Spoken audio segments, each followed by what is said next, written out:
Salut tout le monde, on se retrouve aujourd'hui pour une nouvelle review et un démontage en plus pour vous montrer comment on change un canon pour monter en canon de précision. Je vais vous faire la review aujourd'hui de ma CM16 Rider de chez G&G Armement. Et au passage, je vais vous faire voir notre tenue black quand on joue en CQB avec la vape.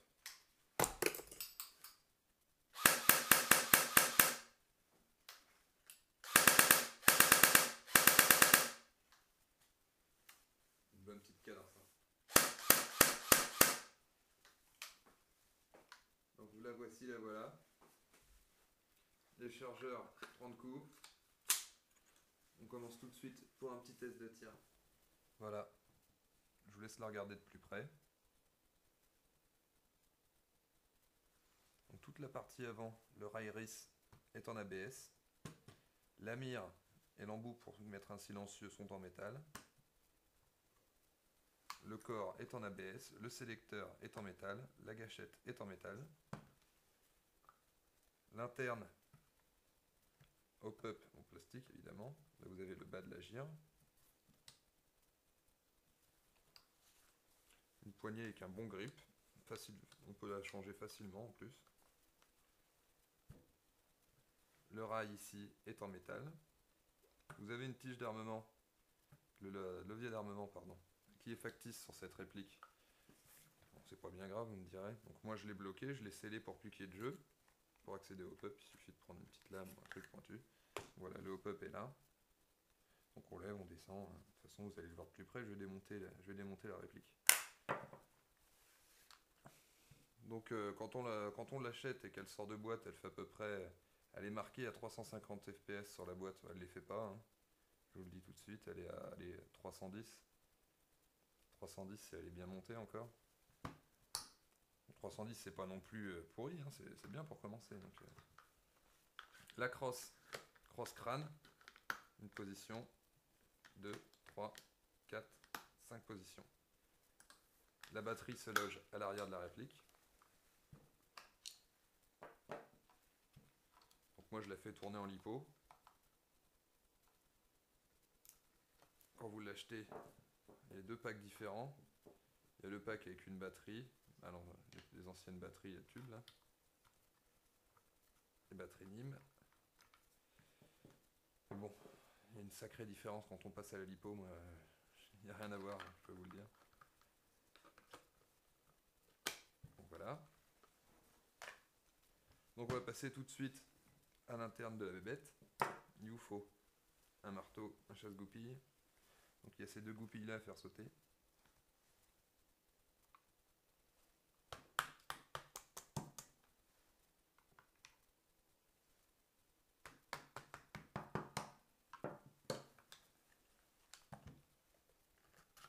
Hop. Celle-ci ne sortira pas à fond, elle se bloque simplement, donc une fois qu'elle est là, il n'y a plus de souci. Et là il va falloir aller doucement, ou tirer vers l'avant. Je vais mettre comme ça que vous voyez bien. Hop. Ici il y a un petit... Il faut la relever doucement, et hop, une fois qu'on a passé ça, c'est bon. Ça glisse tout seul. Donc on a séparé le haut du bas. Donc maintenant, on voit la gearbox. Donc une gearbox V2, une bonne gearbox, hein, signée G&G Armement. C'est du bon gir, ça tient, il n'y a pas de souci là-dessus. Le moteur c'est un high torque, axe long. Donc là-dessus pareil, avec une lipo et ce moteur là, il n'y a pas de souci normalement. Le ressort a changé, bon, si vous voulez le faire, de toute façon il faut démonter toute la gire, c'est ça le désavantage. Non, mais bon, je vais vous montrer comment on retire le canon et comment on change un canon, ainsi que le joint au pop.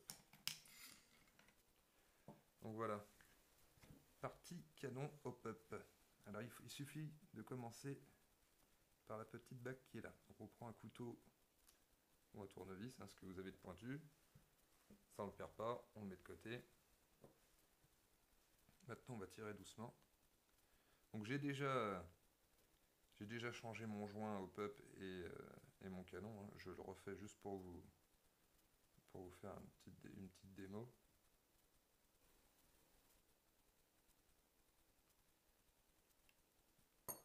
Hop.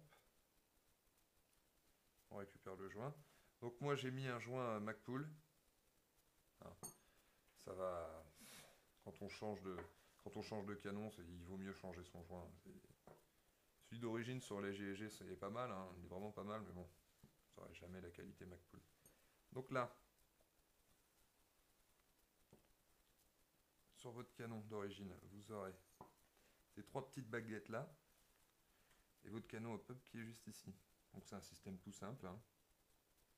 Pas sortir de Saint-Cyr, on tourne, il y a un petit joint à l'intérieur qui vient pousser le canon pour le faire monter ou pour le faire descendre. Donc c'est au niveau du bas qu'on règle un canon, hein. On le règle comme ceci ou comme cela. Vous voyez un peu le procédé. Donc moi, mon hop-up se règle par le bas, donc il faut que je le rentre comme ça dedans. Donc on recommence. La rainure. Pouf. Donc moi il se règle par le bas comme on vient de le dire. Donc je rentre mon canon comme ceci. On y va. Il faut y aller doucement. Ça rentre tout seul normalement. Hop.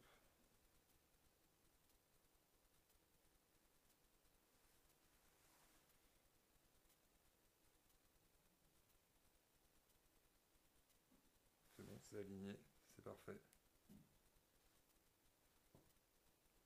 Maintenant, on re-rentre cette petite bague en fer. Il va falloir finir par remettre la petite bague de départ. Donc il y a 2 petites encoches qui rentrent parfaitement dans celle de votre canon. C'est prévu pour. Hein. Donc, si ça rentre pas, c'est que vous avez fait une connerie dans le montage. Donc, où sont mes encoches, moi? Elles sont là. Hop, c'est clipsé. C'est bon. Donc on y va. On enfonce ça à fond. Hop. On reprend la partie basse. On la glisse tout simplement. Hop, et voilà. Donc forcez jamais, hein. Si ça vient pas, trifouiller un petit peu, ça va venir. Et faites pas le bourrin. C'est des répliques qui valent cher. Et c'est en forçant qu'on casse. Voilà, donc pour remettre celui-ci, il faut le marteau, hein. Donc voilà la réplique. Donc qui est maintenant, comme je vous ai dit, si vous faites la même config, piston, ressort et canon de précision, moi je suis à 360 fps en tournant la lipo. Je vais vous montrer maintenant les chargeurs. Alors on a plusieurs styles de chargeurs sur cette réplique, hein. On a les chargeurs low cap, 30 coups, mid cap, 85 coups, high cap, 300 coups, et super high, 450. Je vous avoue que maintenant, je joue de plus en plus avec cela. Je laisse mes high cap de côté, mais bon, tout dépend des scénarios. Si on est en CQB, on va plus utiliser ça. Si on va en forêt, on aura plus le droit de rafaler. Donc je pars avec des gros chargeurs et encore. Donc voilà. Concernant le poids de la réplique.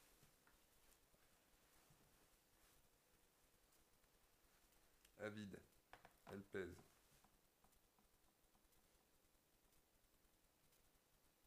2 kg 270. Donc voilà, c'est tout pour cette review. J'espère qu'elle vous aura plu. Laissez vos commentaires et abonnez-vous comme d'habitude. Et sur ce, bonne journée.